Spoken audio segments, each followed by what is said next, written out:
اہل تشیع کی جو توحید ہے اللہ کے تعلق سے، وہ تو آپ نے ابھی بڑی صاف ستھری بتا، مگر یہ میرا بولنے مطلب ہے کہ اللہ کے رسول، جیسے ہم اہل سنت میں ایک بات یہ ہے کہ اللہ نے اپنے نور سے رسول اللہ کو نور کو پیدا کیا، تو آپ لوگوں کے توحید میں یہ کیا معاملہ رکھتا ہے؟ آپ لوگ اس بات کو کیسے مانتے ہیں، کیا سمجھتے ہیں؟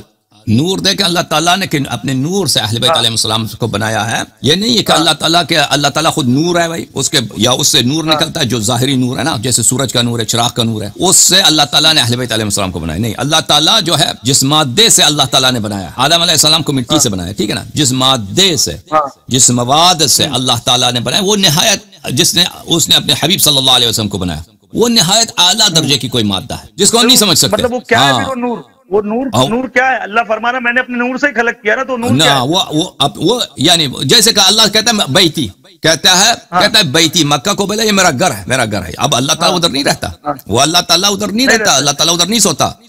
کیوں کہا بیتی؟ کیوں کہا یہ بیتی؟ کیوں؟ یہ تشریف کے لیے، یہ شرافت بیان کرنے کے لیے، یہ اتنا شریف ہے، اتنا مقدس مکان ہے، اس کو خاص نسبت سے اللہ سے۔ وَنَفَخْتُ فِيهِ مِن رُوحِي، میں نے آدم علیہ السلام کو اپنی روح سے پھونکا ہے۔ اب اللہ اس طرح نہیں کہ اللہ کا روح ہے، اس نے اپنی روح نکال کے آدم میں ڈال دیا نا، اس طرح تو نہیں ہے۔ وہ روح جو اللہ نے آدم علیہ السلام میں خلق کیا ہے، وہ روح بہت ہی اعلیٰ درجے کا شے ہے، بہت ہی نفیس ہے، بہت ہی مقدس ہے، بہت ہی پاک ہے، کیونکہ اللہ نے اس کو اپنے سے نسبت دیا، نہ کہ یہ اللہ تعالیٰ کے روح سے کچھ نکل گیا۔ اسی طرح نور جو نبی صلی اللہ علیہ وسلم اللہ نے اپنے نور سے اس کو خلق کیا ہے، وہ مادہ جس سے اللہ نے اس کو خلق کیا وہ بہت ہی پاک، نہایت ہی عظیم، نہایت ہی مقدس، کہ اس کو مٹی سے نسبت نہیں ہے کسی چیز سے، وہ بہت ہی شریف ہے۔ ہم نہیں جانتے وہ کیا چیز ہے، ہاں اللہ تعالیٰ نے اس سے خلق کیا ہے۔ شب معراج کے معاملات پہ آپ کا تو ایمان ہے نا کہ اللہ کے رسول شب معراج گئے تھے؟ جی جی ہے نا۔ اب میں نے اہل تشیع حضرات کی بہت ساری کلپ، بہت ساری ویڈیو اور بہت ساری باتیں، میں اس میں سے ایک بات آپ کو بتانا چاہتا ہوں کہ جب اللہ کے رسول شب معراج گئے اور اللہ تعالیٰ سے جب باتیں کرنے لگے تو اللہ کا ہاتھ جب دیکھا، اہل تشیع فرماتے کہ وہ ہاتھ مولا علی کے ہاتھ کے جیسا ہے، اب اس میں انگوٹھی، تو یہ وہ ہمارے روایت میں نہیں، وہ لوگوں کے درمیان مشہور ہے بھائی، وہ لوگوں میں مشہور۔ مطلب اب یہ بات آپ میں نہیں آئے گی جب میں آپ کی طرف کی بات بتاؤں تو آپ اس کو انکار کر دو کہ نہیں ہمارے لوگ بول رہے ہیں ہمارے میں نہیں ہے۔ میں نے بھی سنا ہے، میں نے بھی یہ بات آپ کہہ رہے ہیں نا، میں نے یہ بات بھی سنا ہے۔ باتیں نہیں ہوگی نا، میں اگر آپ کے گھر کی بات بتا رہا ہوں تو اس کو بھی آپ وجوہات کرو نا۔ آپ نے اہل سنت کی جو باتیں بتائی جو مجھ کو نہیں سمجھ میں آئی، میں نے انکار کر دیا، ٹھیک ہے، ایسا ہے نہیں اللہ تعالیٰ جیسا وہ بتا رہے ہیں۔ اہل حدیث جب رسول کو نہیں مانتے تو خدا کو کیا مانیں گے؟ ان کی بات چھوڑو، وہ تو میں تو ان کو مسلمان ہی نہیں سمجھتا ہوں، مگر ابھی میں نے آپ کے گھر کی بات بتائی، اب اس کی بھی وجوہات کرو نا آپ کے، جب آپ کے اہل تشیع مولوی عالم مولانا یہ بیان کرے تو اس کا کیا معنی؟ سنو پھر اچھی طرح سے، کوئی کسی شیعہ کا عقیدہ نہیں ہے کہ اللہ تعالیٰ کا ہاتھ ہے اور اللہ تعالیٰ انگوٹھی پہنتا ہے، ٹھیک ہے نا، کوئی نہیں کہتا۔ اگر پردے کے پیچھے سے، یہ میں نے کسی حدیث میں نہیں دیکھا ہے بھائی، ہو سکتا ہے کسی حدیث میں ہو لیکن میرے ذہن میں نہیں پڑتا، میں نے معراج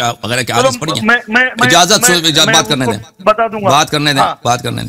یہ میں نے لوگوں سے سنا ہے، لوگوں شیعوں میں مشہور ہے کہ وہاں پردے کے نیچے سے ہاتھ نکل آیا، اس میں جو انگوٹھی تھی وہ امیر المومنین علیہ السلام جیسے انگوٹھی تھی۔ تو اگر ایسا پردے کے پیچھے سے ہاتھ نکل بھی آیا ہے تو شیعوں کا عقیدہ نہیں ہوگا اللہ کا ہاتھ تھا، پردے کے پیچھے۔ شیعہ بیان کر رہے ہیں نا، بھائی سنو نا، شیعہ بیان کرتے ہیں نا، پہلی سناؤ، تم سنو نا، تم اچھی طرح سے سنو، اعتراض کرتے ہو لیکن تجھے سنو، سمجھ جاؤ کہ ہم کیا کہتے ہیں۔ جو بھی شیعہ یہ بیان کرتا ہے وہ نہیں کہتا کہ اللہ تعالیٰ پردے کے پیچھے اللہ تعالیٰ نے ہاتھ نکالا ہے، اللہ تعالیٰ کا ہاتھ علی علیہ السلام جیسا ہاتھ ہے۔ ان کا عقیدہ یہ ہے کہ شب معراج وہاں پہ علی علیہ السلام بھی تھے، تو ان کا ہاتھ، علی علیہ السلام کا ہاتھ رسول صلی اللہ علیہ وسلم کو نظر آیا، ان کا یہ بیان ہے۔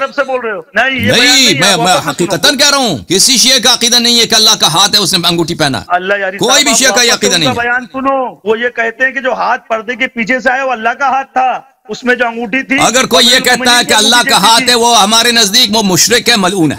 وہ میں اہل تشیع کی بات کر رہا ہوں۔ آپ نے نہیں سمجھا نا، میں آپ کو شیعوں کا بات آپ کو بتا رہا ہوں۔ شیعہ کوئی نہیں کہتا کہ اللہ کا ہاتھ ہے، اللہ پردے کے پیچھے بیٹھا ہے، ٹھیک ہے نا، پردے کے پیچھے سے اس نے ہاتھ دکھایا، انگوٹھی پہنا، اس کے ہاتھ میں ملتی جلتی ہے شکل کس کی؟ یہ روایت کے ہاں وہ لوگ بولتے ہیں، آپ نے مانا نہیں سمجھا نا روایت کی۔ پیر صاحب بابا جان دوبارہ سنو، وہ کہتے ہیں کہ پردے کے پیچھے علی علیہ السلام تھے، ہاتھ ان کا نظر آیا ہے۔ اب آپ کو بات نہیں سمجھ نہیں کہ پردے کے پیچھے اللہ بیٹھا ہے، اللہ نے ہاتھ نکالا پردے کے پیچھے سے، یہ کسی شیعہ کا عقیدہ نہیں ہے۔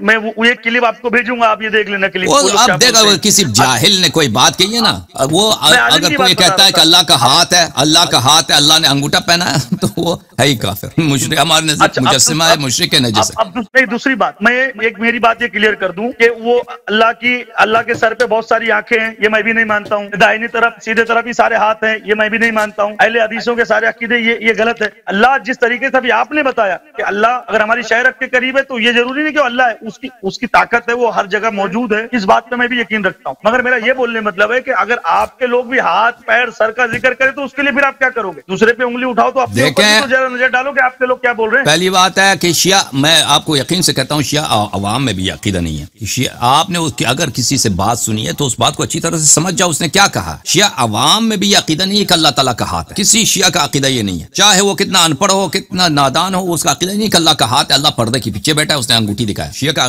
اگر یہ ہے کسی شیعہ کا عقیدہ تو وہ جاہل ہے، اس کو اپنے عقیدے کی تصحیح کرنی چاہیے، کیونکہ یہ عقیدہ کفر ہے ہمارے نزدیک. اہل بیت علیہ السلام کے نزدیک یہ عقیدہ کفر ہے. بات آپ کو 4-5 مرتبہ سمجھا دیا ہے. اگر کوئی شخص اگر آپ جو شخص اگر کہتا ہے کہ پردے کے پیچھے سے ہاتھ نظر آیا ہے تو وہ کہتے ہیں علی علیہ السلام یا ان کا ہم شکل کوئی فرشتہ وہاں پہ تھا کہ اس کا ہاتھ نظر آیا. روایات میں، ہماری روایت میں بہت سارے کہ چوتھے آسمان پہ رسول اللہ صلی اللہ علیہ وسلم تو گئے تو انہوں نے علی علیہ السلام کو دیکھا کہ وہاں پر ہیں اور ملائکہ ان کی زیارت کرتے ہیں.